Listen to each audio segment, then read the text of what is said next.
வணக்கம். விளக்கம் அளித்தல். நாம் பல்வேறு நேரங்களில் விளக்கம் அளித்தலுக்காகவே நம்முடைய வாழ்க்கையை மிகுதியாக செலவழித்து விடுகின்றோம். இந்த விளக்கம் அளித்தல் என்கின்ற இந்த மன அமைப்பு இன்செக்யூர் ஃபீல் என்று சொல்லுவார்கள்.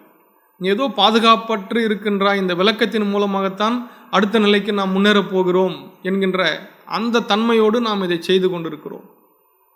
இந்த விளக்கமளித்தல் மூலமாக நாம் முன்னேற முடியாது. அந்த விளக்கத்தை வேறு விதமாக புரிந்து கொண்டு இன்னும் தவறாக அல்லது சரியாக ஏதோ ஒரு விதத்தில் மாற்றுப்பாதையில் புரிந்து கொள்பவர்கள் தான் நம் விளக்கம் அளிப்பவர்களாக, நம் எதிரில் இருப்பவர்களாக அவர்கள் இருக்கிறார்கள்.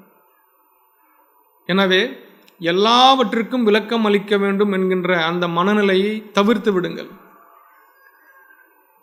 ஏனென்றால் எல்லோருக்கும் விளக்கம் அளிக்க வேண்டும் அல்லது எல்லாவற்றிற்கும் விளக்கம் அளிக்க வேண்டும் என்கின்ற நிலையை நோக்கி நாம் நகர்ந்தால் நம்முடைய வாழ்க்கையை நாம் வாழ முடியாது. ஆகையால் எல்லாவற்றிற்கும் விளக்கம் அளித்தல், எல்லோருக்கும் விளக்கம் அளித்தல் தேவையற்றது. நாம் நம்முடைய வாழ்க்கையை மற்றவர்களுக்கு தொந்தரவில்லாமல் வாழ்வது ஒன்றே போதுமானது. காந்தியடிகள் சொன்னது போல, my life is my message. என் வாழ்வே இந்த உலகத்திற்கு நான் தரும் செய்தி. எனவே அந்த செய்தியோடே இந்த உலகம் நம்மை புரிந்து கொள்ளட்டும். அவரவர் உணர்வுக்கு ஏற்றார் போல புரிந்து கொள்ளட்டும். நாம் விளக்கம் அளிப்பதனால் எதையும் மாற்றிவிட முடியாது. ஏனென்றால் அவர்கள் நம்மை பற்றிய சரியான அபிப்பிராயம் கொண்டிருந்தால் சரியாக புரிந்து கொள்வார்கள் நம்முடைய விளக்கத்தை. தவறான அபிப்பிராயம் இருந்தால் வேண்டுமென்றே தவறாகத்தான் புரிந்து கொள்ளப் போகின்றார்கள்.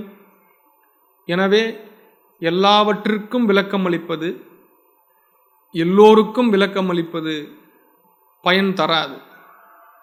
எனவே my life is my message என்று சொல்வதைப் போல நீங்கள் வாழ்ந்து காட்டுங்கள். அது ஒன்றே உங்கள் வாழ்க்கைக்கான விளக்கம். நன்றி.